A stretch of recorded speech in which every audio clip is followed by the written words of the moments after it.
Hello, my name is Steve. And I'm Jenny. And we're the plant doctors at Moana Nursery. And we're here to talk to you about tomatoes and how to have a bountiful harvest.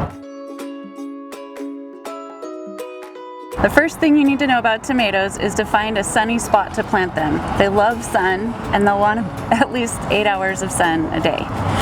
That's right, so a lot of sun, and then once you get a sunny location, you want to prep the ground where you're going to plant the tomato. We recommend adding organic matter like Garden and Bloom Harvest Supreme, and also a little bit of worm grow. It's worm castings, and that will kind of enrich the soil so that when the tomato grows, it'll have a lot of good nutrients to thrive on. And you want to plant the tomatoes pretty deeply. You're going to remove these stems and these leaves down here and plant them just about up to there. They have these fine little hairs that grow roots, and so they'll have a big root system for you. And then after you get it planted, or even before, we recommend using organic plant food. We've got here Garden and Bloom tomato, vegetable, and herb. And then we also have fish bone meal, which works really good. It has a lot of phosphorus. So plants like to eat just like we do. So feed your plants, your tomatoes, so that down the road they can feed you. And they'll also want some support. So some of them will already have a cage in here.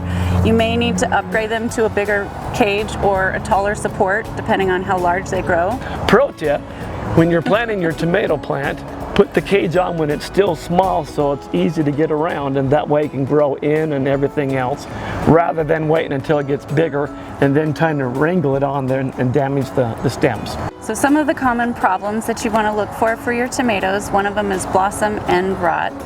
And it's like a blemish at the bottom of the tomato from typically not getting enough calcium from the soil or inconsistent watering. And you can use fish bone meal that has calcium. So does our tomato, vegetable, and herb fertilizer. And the rot stop. You spray it on the tomato pretty much everywhere to the point of runoff. Another issue that some gardeners have with tomatoes is an insect called the tomato hornworm. Now this is a big worm that's about twice the size of my thumb in length, and he just consumes leaves and causes havoc in vegetable garden. An organic way to control it is to spray with this product that's called BT, and that's Bacillus thuringiensis, which is a soil bacteria that once the insect eats, it stops feeding and it dies, and it's very effective. So make sure you just spray it on the leaves at the time you see the insect, and that'll control that.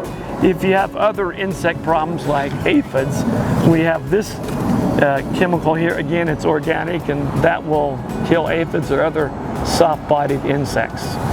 So keep an eye on your tomato plants, and if you start seeing any of these insects, that's the time to start spraying. If you're noticing that the tomatoes aren't setting any fruit, we have the tomato and pepper set, which is a hormone that's helpful to get them to start producing their fruit. Same thing, you just spray it all over the blooms and the adjacent leaves for them, and they'll start making that fruit for you. And hopefully you won't have to use that, but if they aren't producing, then you can use this product, and that'll help you get those fruits that you're looking for. Tomatoes come in all shapes and sizes. And if you follow our pro tips, you'll have a beautiful, bountiful harvest for you and your neighbors. And if you have any other questions, come see us at Moana Nursery.